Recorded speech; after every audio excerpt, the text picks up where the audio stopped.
समलैंगिकता आज हमारे देश में ये चीज़ बहुत ज़्यादा फैल गई है। मुझे लगता है पिछले 10-12 सालों में इंटरनेट पर हम भारतीयों का एक्सेस बढ़ने के साथ ये चीज़ ज़्यादा खुलकर सामने आ गई है। और जितना ज़्यादा नेट और टीवी चैनलों के ज़रिए समलैंगिकता से जुड़ी बातें रोज़ हमारे सामने आती हैं, उतना ही ज़्यादा हमारे समाज में समलैंगिक लोगों की तादाद भी बढ़ रही है, जो एक स्वस्थ समाज के लिए कतई अच्छी चीज़ नहीं है। समलैंगिक लोगों का मानना है कि समलैंगिकता कोई बुरी आदत नहीं, बल्कि एक जन्मजात कंडीशन है। जो व्यक्ति इस कंडीशन के साथ पैदा होता है वो समलैंगिक संबंध बनाने को मजबूर होता है, न कि मौज मस्ती के लिए ऐसे संबंध बनाता है। इसलिए समाज के लोगों को समलैंगिक व्यक्तियों को नॉर्मल समझना चाहिए, उनसे घृणा नहीं करनी चाहिए।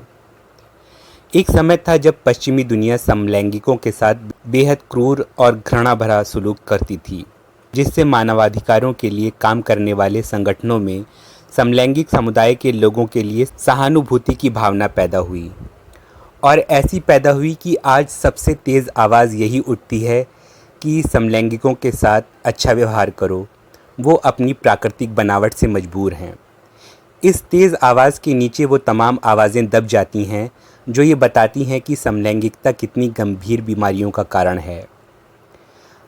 हमारे एक मित्र जो मेडिकल के क्षेत्र से ही जुड़े हुए हैं और एड्स की रोकथाम के लिए कैंपेन चलाते हैं, उन्होंने जब अपने अध्ययन में पाया कि एड्स के फैलने का प्रमुख कारण समलैंगिक संबंधों का बनाया जाना है और एड्स को मिटाने के लिए समलैंगिकता को मिटाना भी बहुत ज़रूरी है, तब उन्होंने समलैंगिकता के कारणों की खोज करने को 3 साल तक समाज के तीनों वर्गों में एक शोध किया। तो पाया कि समाज में 70% समलैंगिक वो व्यक्ति थे जिनके बचपन में ही उनके बड़े भाई या चाचा, ताऊ आदि ने यौन शोषण किया था। यौन शोषण का शिकार बने ये लड़के किशोरावस्था तक आते आते इन संबंधों के आदी हो गए और ख़ुद ही दूसरे लड़कों के साथ समलैंगिक संबंध बनाने में आनंद पाने लगे। क्या इस शोध के निष्कर्ष के सामने आने के बाद भी ये माना जा सकता है कि समलैंगिकता जन्मजात होती है? बिल्कुल नहीं, बल्कि इस शोध से ये बात सामने आती है कि समलैंगिकता एक ऐसा व्यवहार है जो अच्छे भले बच्चों को एक असामान्य जीवन जीने की राह पर धकेल देता है। समलैंगिकता एक नशे की तरह है, जिसे छोड़ना इसके लती को असंभव सा जान पड़ता है। इस कारण वो बहाने बनाते हैं कि हमको तो ईश्वर ने समलैंगिक ही बनाया है, इसलिए हम समलैंगिक संबंध बनाए बगैर नहीं रह सकते। और समलैंगिकता की प्रवृत्ति एक संक्रमण की तरह एक पीढ़ी से दूसरी पीढ़ी में फैलाई जाती रहती है। यानी जिन लड़कों का उनके बड़े लोग शोषण करते हैं, वो लड़के समलैंगिक संबंधों के आदी बनकर अपने पसंद के लड़कों को सेक्स के लिए आमंत्रित करते हैं या खुद अपने से छोटे लड़कों को बहला फुसलाकर उनका शोषण करते हैं। ऐसी कई मिसालें मैंने समाज में देखी हैं। गे सेक्स के दौरान जो लोग मेल पार्ट निभाते हैं और कहते हैं कि हमें लड़कों की तरफ अट्रैक्शन होता है, वहाँ तो बात साफ ही है कि जब इनका शरीर और उनमें हार्मोन्स भी पूर्ण पुरुष के हैं, तो इसका मतलब गे होना इनकी बॉडी की बनावट की वजह से नहीं है, बल्कि इनकी सेक्स को लेकर सोच के अलग दिशा में चले जाने की वजह से ये गे बन गए हैं। गे सेक्स में फीमेल का पार्ट अदा करने वाले लड़के खुद को ट्रांसजेंडर कहते हैं। ट्रांसजेंडर यानी पूरा शरीर आपका पुरुष का है पर आत्मा लड़की की। हमारे देश में इन्हीं को किन्नर भी कहा जाता है। ये लोग कहते हैं कि हम आत्मा से तो लड़की हैं पर गलत शरीर में फंस गए हैं। ऐसे लोग खुद जिस जेंडर के शरीर में होते हैं उसी जेंडर के इंसान के साथ फिज़िकल रिलेशन भी बनाना चाहते हैं। मेडिकली ऐसे लोगों के शरीर में कोई कमी नहीं रहती, पर ये लड़के के शरीर में लड़की की आत्मा या लड़की के शरीर में लड़के की आत्मा वाली सोच इन पर इतनी हावी हो जाती है कि ये लोग खुद अपोजिट सेक्स के हाव भाव अपना लेते हैं और सेम सेक्स के लोगों के साथ फिज़िकल रिलेशन बनाते हैं। आप जानते हैं मेडिकल साइंस में आत्मा जैसी कोई चीज़ नहीं होती। इस ट्रांसजेंडर वाले केस में भी इंसान की सोच की दिशा किन्हीं परिस्थितियों के कारण बदल जाती है। और जैसा कि हम जानते हैं, हमारे सोचने के ढंग से हमारे सेक्स हार्मोन भी थोड़े बहुत चेंज हो जाते हैं। तो ट्रांसजेंडर के शरीर में भी आप ऐसा कुछ फ़र्क देखते हैं कि लगता है कि वाकई ये इंसान बीच का है, मतलब ना पुरुष है ना स्त्री है। पर नहीं, अगर एक पुरुष खुद के पूर्ण पुरुष होने पर पूरा विश्वास करने लगे या एक लड़की खुद को पूर्ण स्त्री मानने लगे तो पुरुष के शरीर में मर्दानापन उभर कर आ जाएगा, स्त्री के शरीर में जनानापन उभर आएगा। जो लोग खुद को ट्रांसजेंडर्स कहते हैं, अगर इन लोगों की खूब काउंसलिंग की जाए, इन्हें यकीन दिलाया जाए कि मेडिकल साइंस में आत्मा कुछ नहीं होती, अपने शरीर के जेंडर को देखकर आपका माइंड खुद को लड़का या लड़की के रूप में मानने लगता है, यानी आपका जेंडर वही है जो आपके जन्मजात शरीर का जेंडर होता है। ये विश्वास दिलाते रहने पर इंसान ट्रांसजेंडर होने के भ्रम से निकल सकता है। पर अफसोस, मॉडर्निज्म के नाम पर अब होमोसेक्सुअलिटी को इतना प्रमोट और सपोर्ट किया जाने लगा है कि अब होमोसेक्सुअलिटी को असामान्य कहना भी आदिम ज़माने की बात मानी जाने लगी है। तो इसकी काउंसलिंग की बात कौन करे। पर जिस परिवार का लड़का ट्रांसजेंडर होने के भ्रम में अपना सेक्स चेंज कराने की फितूर में पड़ गया है, उस परिवार से पूछिए कि उस पर क्या गुजरती है। और भारत पाकिस्तान में तो ट्रांसजेंडर्स को बाद में पछताते भी अक्सर देखा जाता है। मैंने यूट्यूब पर एक ऐसे ही शख्स का इंटरव्यू देखा जिसके अंदर बकौल उसके औरत की रूह थी। उसने कहा कि मैं अपने माँ बाप का इकलौता बेटा था, लेकिन ऊपर वाले ने मेरे साथ अजीब मजाक किया कि मुझ में औरत की रूह डालकर भेजा, और जब मैं अपने माँ बाप के सामने औरत की तरह सजता था तो वो मुझे मारते पीटते थे। इसलिए एक दिन मैं घर से भाग गया और एक किन्नर ने मुझे देखा, मेरे हाव भाव देखकर मुझे पहचान गया। उसने मुझे खाना खिलाया और अपने साथ रख लिया। फिर जब मैं कुछ जवान हो गया तब टोली के किन्नरों ने मुझसे कहा कि जब तुम रूह से औरत हो तो तुम्हें जिस्म से भी औरत बन जाना चाहिए, और मुझे इस बात पर समझा बुझा लिया कि मुझे अपने मर्दाना सेक्सुअल ऑर्गन निकलवा देने चाहिए। उस वक्त मैंने उनकी बात मान ली, लेकिन बाद में मैं बहुत पछताई। मैं अपने माँ बाप का इकलौता बेटा थी, उनका सहारा बनती और ख़ुद भी आराम की ज़िंदगी जीती, मेरे बीवी बच्चे होते। लेकिन मेरी बदनसीबी जो मैंने खुद इस कठिन ज़िंदगी का चुनाव कर लिया।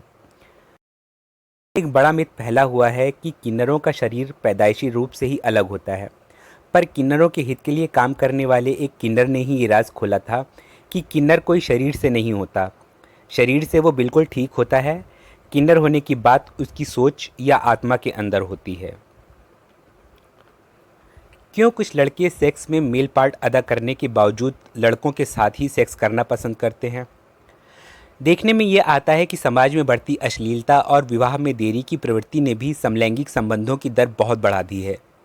किशोर वय में नई नई मिली यौन शक्ति का प्रयोग करने की तीव्र उत्कंठा सदा किशोरों में रहती है। आज के समय में समलैंगिकता का विज्ञापन भी खूब होता है। ऐसे में किशोर यौन उत्तेजना बाहर निकालने को आसानी से तैयार हो जाने वाले अपने समान लिंगी मित्रों से संबंध बनाना एक सरल और सुरक्षित रास्ता मानते हैं, बनिस्बत विपरीत लिंग के साथी के, जिसे बनाने के लिए अनेक पापड़ भी बेलने पड़ते हैं और जिसमें गर्भ ठहरने और पकड़े जाने पर पुलिस कचहरी तक होने का डर दिखता है।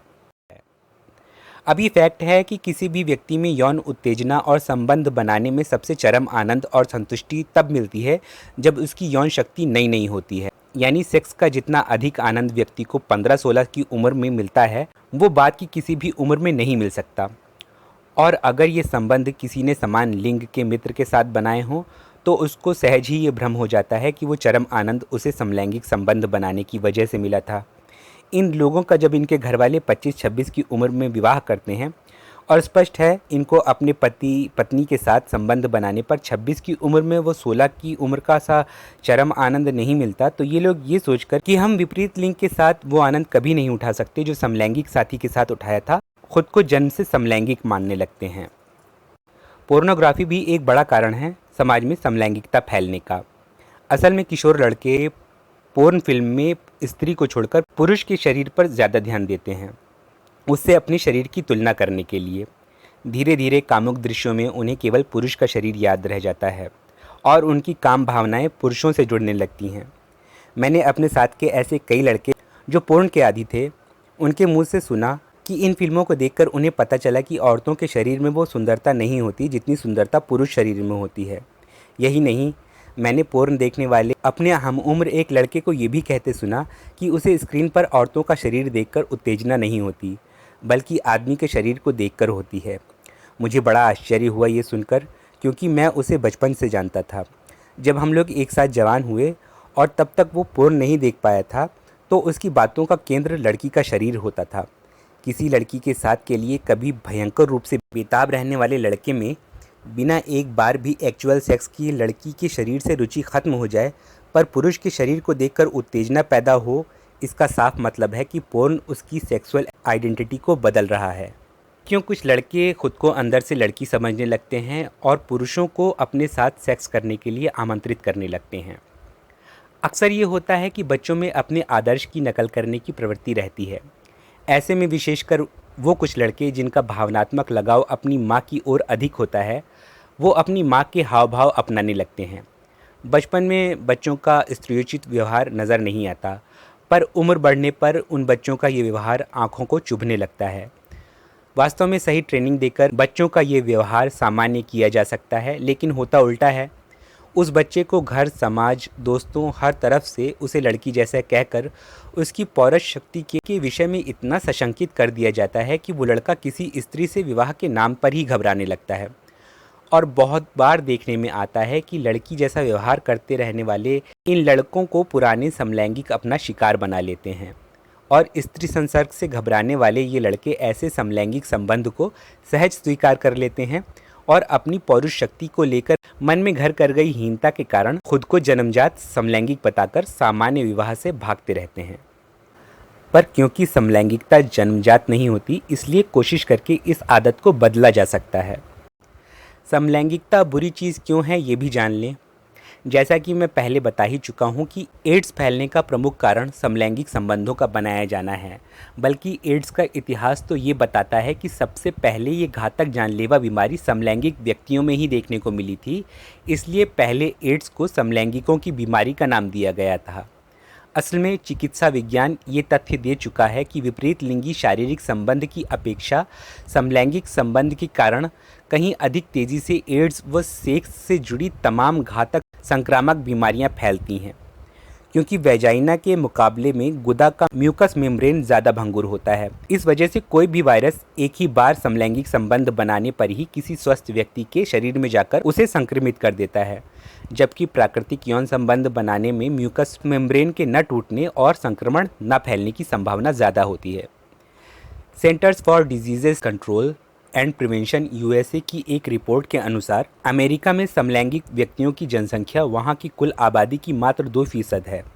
तब भी ये तबका एचआईवी से अधिक ग्रसित है और 2010 के आखिर में 4,89,121 लोग यानी कुल एड्स के मरीजों का 56% लोग समलैंगिक और ऐसे लोग पाए गए थे जो स्त्री और पुरुष दोनों के साथ सेक्स संबंध बनाते थे।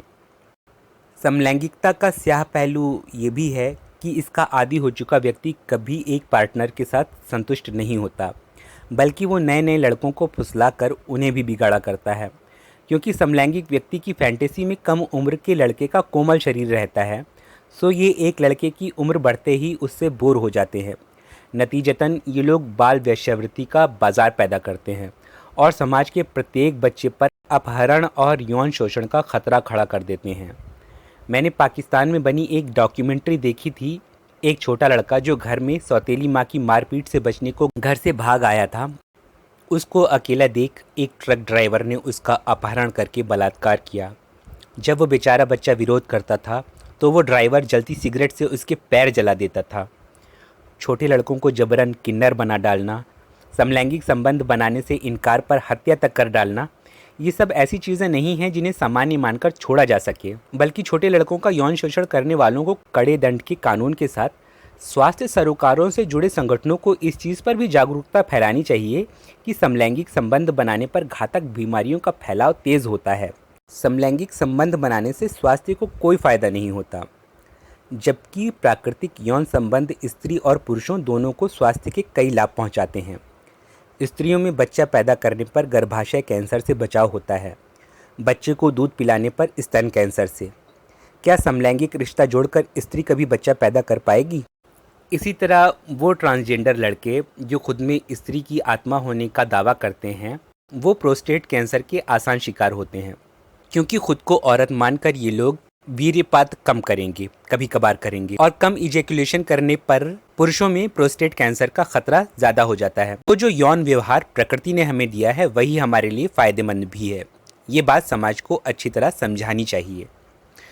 और आखिरी बात ये कहना चाहूँगा कि इंसान चाहे खुद को समलैंगिक माने या विपरीत लिंगी, वो कभी अपनी सेक्सुअलिटी के हाथों इतना मजबूर नहीं हो सकता कि नैतिकता के सारे नियमों को तोड़कर किसी के साथ अनैतिक संबंध बना बैठे। सो ऐसा म्यूचुअल सेक्स हमेशा करने से बचना चाहिए जो एक इंसान को ख़तरनाक बीमारियां भी दे और समाज को भी बिगाड़ डाले।